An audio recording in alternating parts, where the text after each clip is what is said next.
Hello YouTube family, Har Har Mahadev. કેમ છો બધા મજામાં છો? તો આજે જો આપણે બનાવવાનું છે લીલી હળદરનું શાક. તો આ બનાવે છે અત્યારે તો સંભાળે છે પહેલાં લીલી હળદરને કેવી રીતે સંભાળવાની હોય. જો આ છે લીલી હળદર, એને જો આવી રીતે ચામડી ઉતારી નાખે છે, આવી સોલ નાખે અને જો ઉતારીને આવી રીતે નોખી પાડી દે. તો જો કામકાજ ચાલુ છે. કેટલી વાર લાગે બનતા? હળદરની શાક બનતા કેટલી વાર લાગે?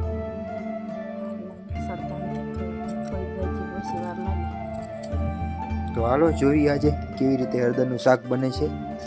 વિડીયો પસંદ આવે તો વિડીયોને લાઈક અને ચેનલને સબસ્ક્રાઈબ કરી નાખજો. તો જો આવી છે હળદર, જો આવી રીતે સાલ ઉતારે છે. તો હાલો સાલ ઉતારી નાખે પછી જોઈએ. હલો મિત્રો, તો સૌથી પહેલાં તો આપણે આવી રીતે હળદરને સૂરો કરી નાખવાનો છે. તો તમે જોઈ લો કે આવી રીતે આપણે છાણીમાં આવી રીતે ઘસીને સૂરો કરી નાખવાનો છે. ઝીણા ઝીણા કટકા કરી નાખવાના છે. જોઈ લો તમે પણ. તો આપણે નજીકથી જોઈ લઈ કે કેવી રીતે સૂરો અને કેવો સૂરો કરવાનો.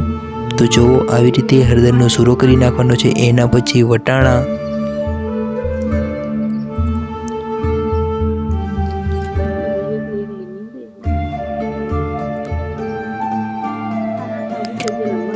એવું કાંઈ મરચાં, માથું દુખવા મને મરચાંનું ઝીણું ઝીણું કટિંગ કરી નાખવાનું છે.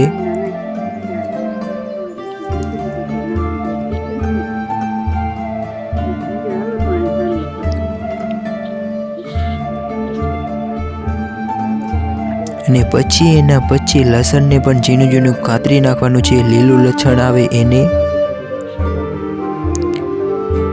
અને જો તમારે ડુંગળી નાખવી હોય તો ડુંગળીનું પણ આવી રીતે ઝીણું કટકી કરી નાખવાની છે.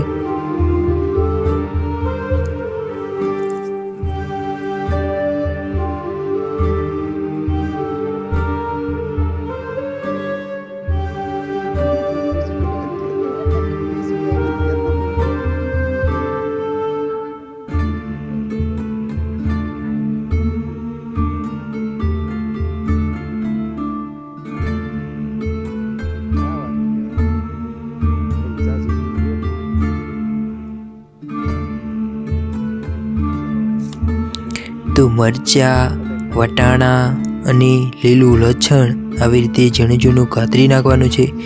એના પછી માપ અનુસાર ઘી લઈ લેવાનું છે, એને ગરમ કરી દેવાનું છે. પછી આપણે જે પણ આપણે સંભાળ્યું છે એના સૌથી પહેલાં તો લીલી હળદરને નાખી દેવાની છે ઘીમાં. અને સરસ મજાનું હલાવીને મિક્સ કરી નાખવાનું છે.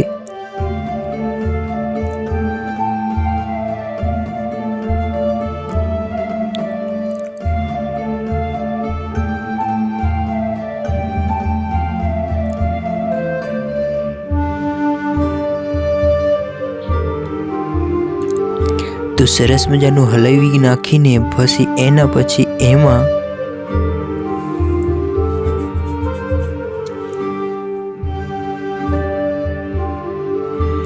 લીલું લસણ અને આપણા મરચાં એ નાખી દેવાના છે. જો ડુંગળી તમે કાપી હોય તો એ પણ નાખી દેવાની છે. એના પછી આપણે વટાણા નાખી દઈશું. સરસ મજાનું હલાવી નાખવાનું છે સૌથી પહેલાં. અને પછી આપણે એમાં વટાણા પણ ઉમેરી દઈશું.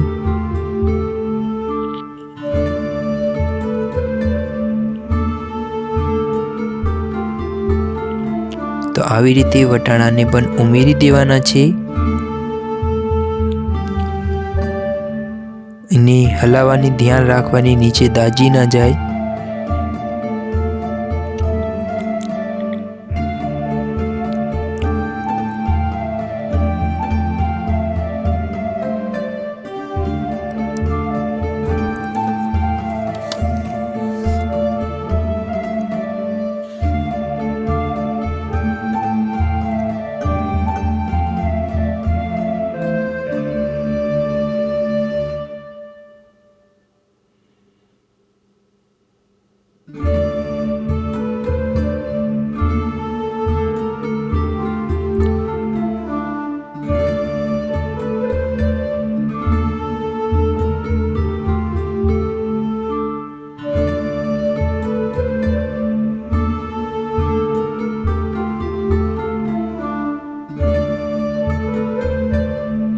એના પછી આપણે લસણની કરીઓ પણ કટિંગ કરીને નાખી દેવાની છે.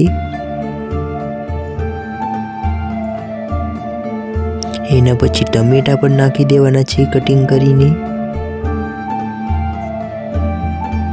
અને સરસ મજાના હલાવી નાખવાનું છે. જેમ બને એમ હલાવવાનો, ખટકો રાખવાનો, નીચે દાજી ના જાય એના કારણે.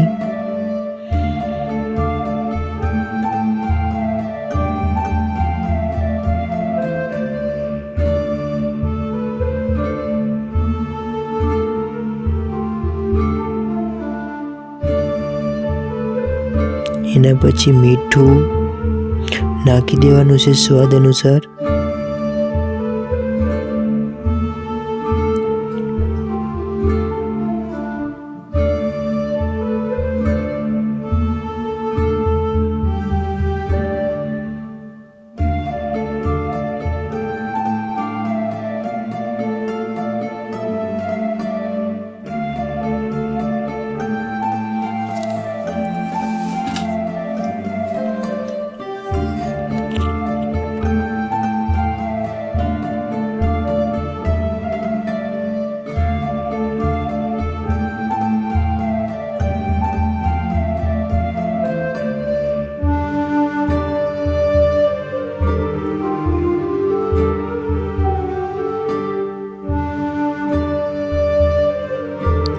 એના પછી પાણીની અંદર મરચાંને ઓગાળીને એમાં નાખી દેવાનું છે.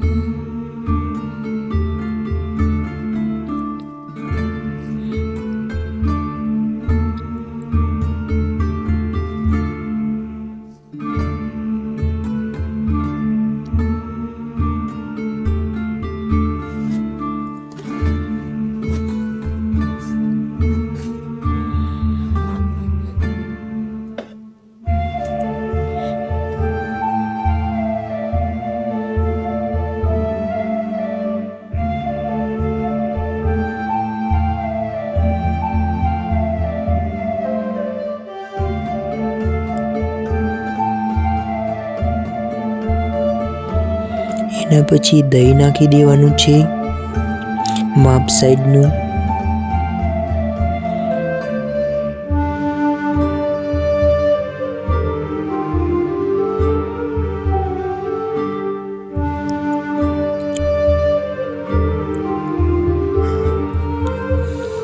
તો જ્યારે તમે દહીં નાખો ત્યારે એટલી વાર હલાવવાનું છે જ્યાં લગન એમાંથી દહીંની જે ખટાશ છે તેની લારું છે એ બંધ ના થઈ જાય ત્યાં લગન તમારે હલાઈ કરવાનું છે.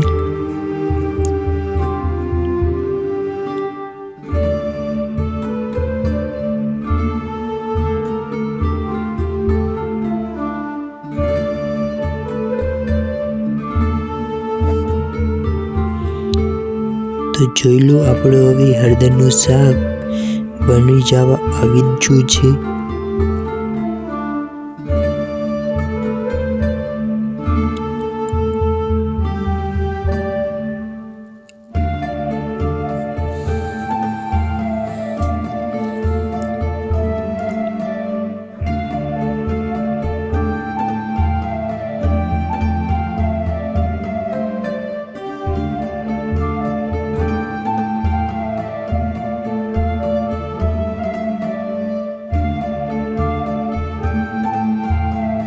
તો જો આપણું લીલી હળદરનું શાક બનીને તૈયાર થઈ ગયું છે ખાવા માટે.